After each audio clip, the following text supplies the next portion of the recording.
we're having some banter in college. Wait, hang on. This is not banter in college. This is a career mode video. Why is that at the beginning of the video? Anyway, enough of that. It is Canada. Round 7 of my career mode. Now, Q1 was not a problem. As you can see, it is wet. But Q1 I didn't have a problem clearing because I easily got through. So, but Q2 was a completely different story.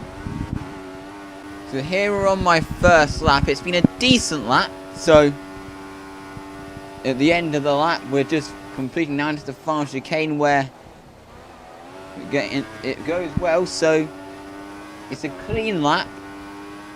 So you'd think getting through would be easy. But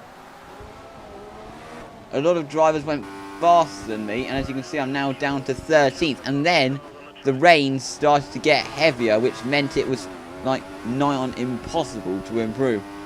So this means that we will be starting in, we qualified 13th, but Felipe Massa, as you can see, actually has a 10 place grid penalty, so we'll be starting 12th in this race. So now we're ready for the race in Canada, ready for some Banter in college. Oh, for God's sake.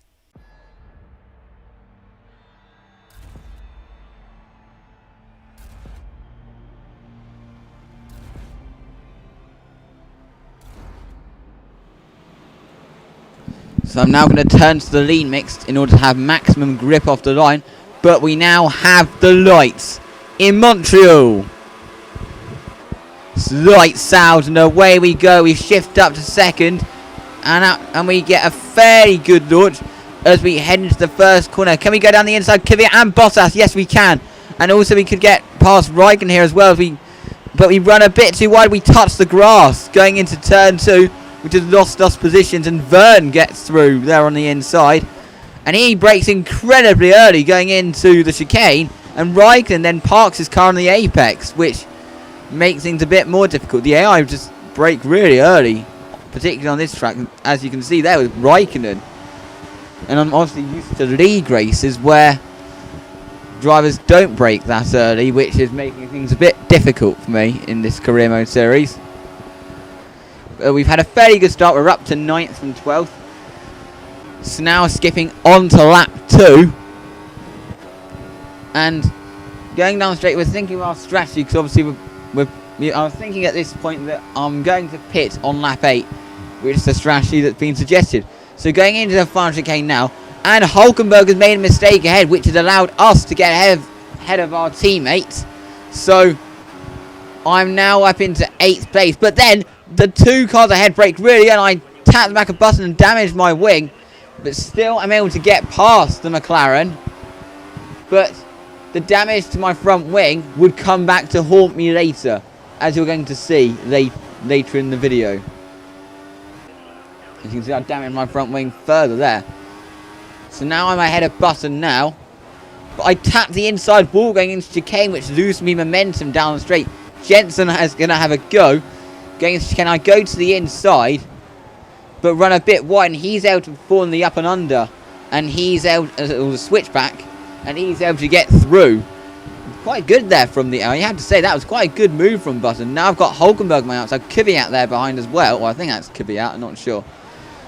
But I'm able to defend them both off. But that was quite good there from the AI, the way that Button went round, did the up and under, which something you don't usually see the AI do on this game, or on any F1 game. So now, skipping on to my pit stop now. Hulkenberg on my inside, obviously I'm going straight on into the pits.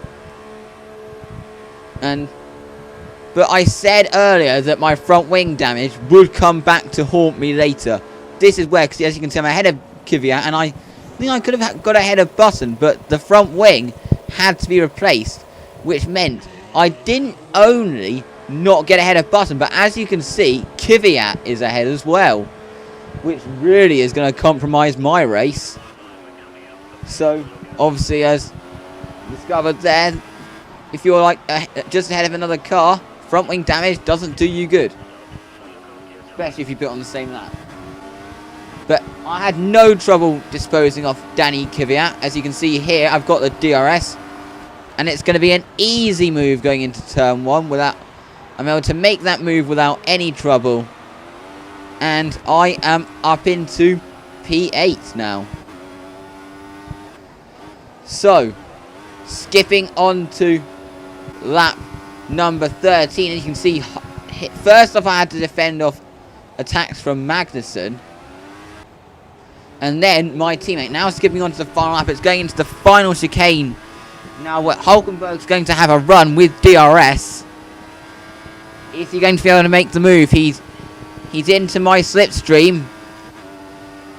Trying to use long gears just to have more straight on speed. But he brakes early. Which means I am able to defend the position.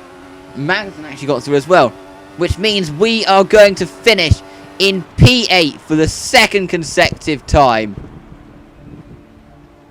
To collect more points.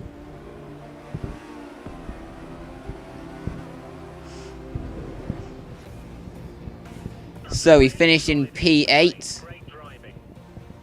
Just ahead of Magnussen and Hulkenberg.